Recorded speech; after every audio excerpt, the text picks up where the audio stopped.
Perkenalkan, nama saya Prilensia Maura Asmara. Saya mahasiswi dari kampus STKIP Persada Khatulistiwa Sintang, program studi pendidikan ekonomi. Di sini saya mau menjelaskan materi pembelajaran tentang perekonomian internasional.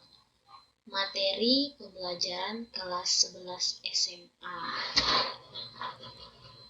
Baik,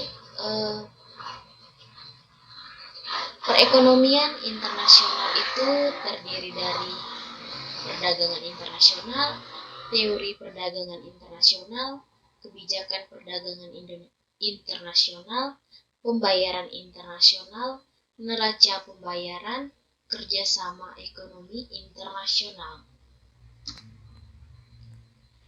Baik, penjelasan yang pertama, perdagangan internasional. Pengertian dari perdagangan internasional itu adalah perdagangan yang dilakukan oleh penduduk suatu negara dengan penduduk negara lain atas dasar kesepakatan bersama. Perdagangan atau pertukaran berarti proses tukar-menukar yang dilakukan atas kehendak sukarela dari masing-masing pihak yang terlibat. Pada kenyataannya, dalam memenuhi kebutuhan, suatu negara belum mampu memproduksi barang sendiri tanpa menerima bantuan dari negara lain. Seiring dengan berkembangnya teknologi, memungkinkan suatu negara mengadakan hubungan dengan negara lain atau mengadakan kegiatan ekspor dan impor oleh karena proses tukar-menukar tersebut dilakukan antar negara, maka disebut dengan perdagangan internasional. Selanjutnya, faktor penyebab perdagangan internasional. Yang pertama, perbedaan sumber alam. Suatu negara mempunyai kekayaan alam yang berbeda, sehingga hasil pengolahan alam yang dinikmati juga berbeda. Oleh karena sumber kekayaan alam yang dimiliki suatu negara sangat terbatas, sehingga diperlukan tukar-menukar atau perdagangan. Yang kedua, perbedaan faktor produksi. Maksudnya dari perbedaan faktor produksi di sini adalah selain faktor produksi alam, suatu negara mempunyai perbedaan kemampuan tenaga kerja, besarnya modal yang dimiliki dan keterampilan seorang pengusaha.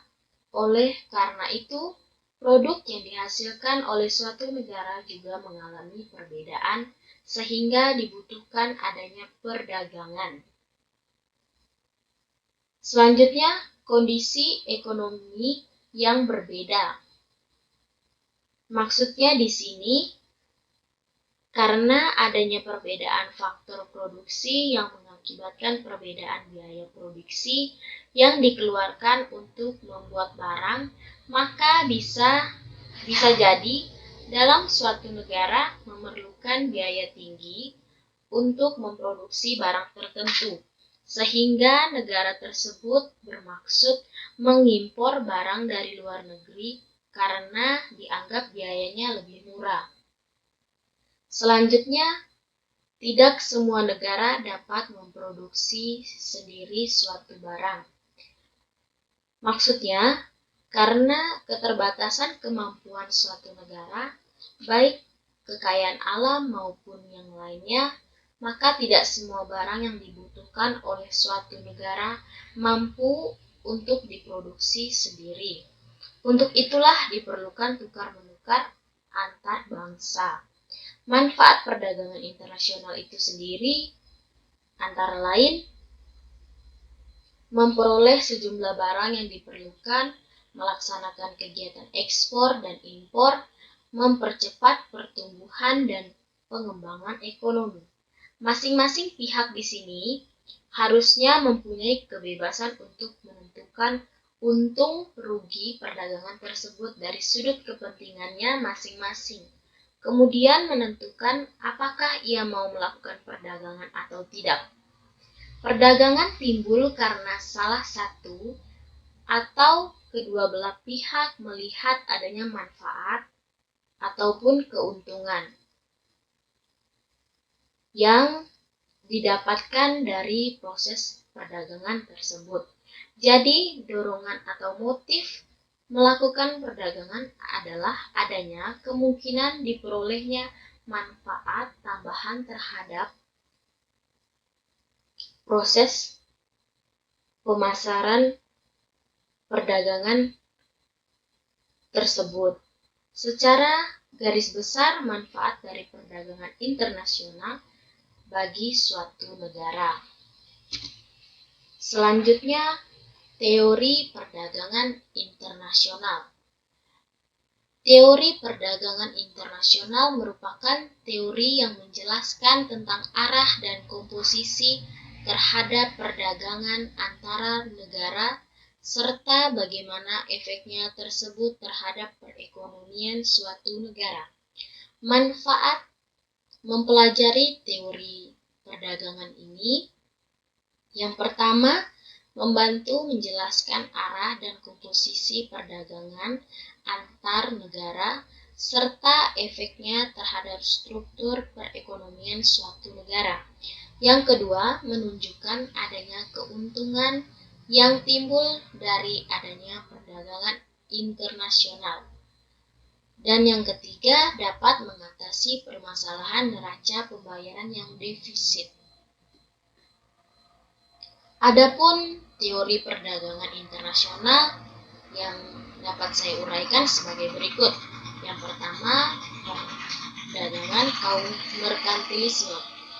Di sini pengertian dari pandangan ini adalah suatu kelompok yang mencerminkan cita-cita dan ideologi kapitalisme komersial serta pandangan tentang politik kemakmuran suatu negara yang ditinjau untuk memperkuat posisi dan kemakmuran negara melebihi kemakmuran perseorangan. Teori ini berkembang pesat sekitar abad ke-16 berdasar pemikiran pengembangan ekonomi nasional dan pembangunan ekonomi dengan mengusahakan jumlah ekspor harus melebihi jumlah impor. Dalam sektor perdagangan luar negeri, kebijakan ini berpusat pada dua ide pokok. Yang pertama, pemupukan logam mulia tujuannya adalah membentuk negara nasional yang kuat dan pemupukan kemakmuran nasional untuk mempertahankan dan mengembangkan kekuatan negara tersebut. Yang kedua, setiap politik perdagangan ditunjukkan untuk menunjang kelebihan ekspor dan di atas impor atau neraca perdagangan yang aktif. Untuk memperoleh neraca perdagangan yang aktif, maka ekspor harus didorong dan impor harus dibatasi. Hal ini menyebabkan karena tujuan utama perdagangan luar negeri adalah memperoleh tambahan logam mulia. Selanjutnya, kebijakan perdagangan. Kebijakan perdagangan merupakan kebijakan yang dilakukan suatu negara yang berupa tindakan ataupun peraturan yang mempengaruhi baik langsung maupun tidak langsung. Tindakan yang diambil untuk mengatasi kesulitan hubungan perdagangan internasional guna melindungi kepentingan nasional. Kebijakan perdagangan internasional dapat diuraikan sebagai berikut. Yang pertama, politik proteksi merupakan kebijakan pemerintah untuk melindungi industri dalam negeri yang sedang bertumbuh. Tujuan kebijakan ini adalah memaksimalkan produksi dalam negeri, memperluas lapangan kerja, memelihara tradisi nasional, menghindari resiko yang mungkin timbul jika hanya menggantungkan diri pada satu komoditi andalan, menjaga stabilitas nasional yang dikhawatirkan akan terganggu jika tergantung pada negara lain. Yang kedua, politik dagang bebas. Politik dagang bebas di sini adalah kebijakan pemerintah untuk mengadakan perdagangan bebas antar negara. Yang ketiga, politik autarki. Maksud dari politik ini adalah kebijakan perdagangan dengan tujuan untuk menghindarkan diri dari pengaruh-pengaruh negara lain, baik pengaruh politik, ekonomi, maupun militer, sehingga kebijakan ini bertentangan dengan prinsip perdagangan internasional yang menganjurkan adanya perdagangan bebas. Selanjutnya, pembayaran internasional. Di sini dengan adanya perdagangan luar negeri dimungkinkan adanya pertukaran mata uang suatu negara dengan mata uang negara lainnya. Faktor yang menyebabkan terjadinya pembayaran internasional ada 3. Yang pertama, pembeli dan penjual terpisah oleh batas negara. Yang kedua, adanya perbedaan mata uang pada masing-masing negara. Yang ketiga, komunikasi antar negara dengan teknologi mutakhir begitu cepat.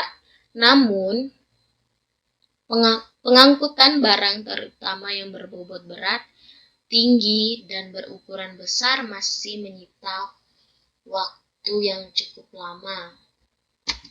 Selanjutnya, neraca pembayaran.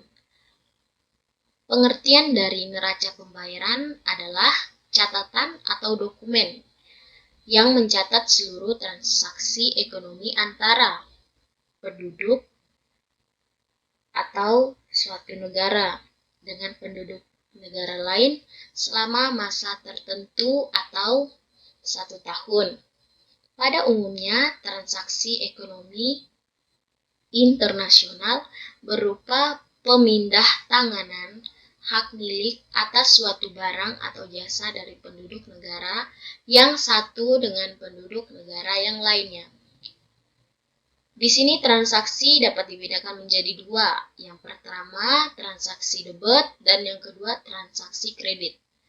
Pengertian dari transaksi debit sendiri adalah transaksi yang mengakibatkan bertambahnya kewajiban bagi penduduk negara yang mempunyai neraca pembayaran tersebut untuk mengadakan pembayaran kepada penduduk negara lain. Yang kedua, pengertian dari transaksi kredit itu sendiri adalah transaksi yang mengakibatkan timbul atau bertambahnya hak bagi penduduk negara yang mempunyai neraca pembayaran tersebut untuk menerima pembayaran dari negara lain. Selanjutnya, kurs valuta asing. Pengertian dari kurs valuta asing adalah harga yang dibayar untuk satu unit mata uang asing. Sistem itu sendiri yang biasa digunakan dalam pembayaran internasional antara lain sistem standar emas atau sistem kurs tetap. Yang kedua, sistem kurs mengambang atau sistem kurs bebas. Yang ketiga, sistem kurs tambatan. Yang keempat, sistem kurs mengambang terkendali atau kurs yang distabilkan. Selanjutnya, kerjasama ekonomi internasional. Suatu negara tidak dapat hidup sendiri tentunya, melainkan atau memerlukan bantuan kerjasama dengan negara lain. Bentuk kerjasama dengan negara lain dapat berupa kerjasama di bidang politik, ekonomi, sosial, pendidikan, pertahanan, keamanan, dan lain sebagainya. Tujuannya adalah untuk salah satu negara meningkatkan kegiatan ekonomi sehingga pertumbuhan dan pembangunan ekonomi negara tersebut berkembang seiring dengan perkembangan ilmu pengetahuan dan teknologi. Bentuk-bentuk dan bidang kerjasama antar negara. Yang pertama, bentuk kerjasama ekonomi internasional. Yang kedua, badan-badan kerjasama ekonomi regional. Dan yang ketiga, badan-badan kerjasama ekonomi regional. Baik, sekian penjelasan dari saya. Kurang lebihnya saya mohon maaf.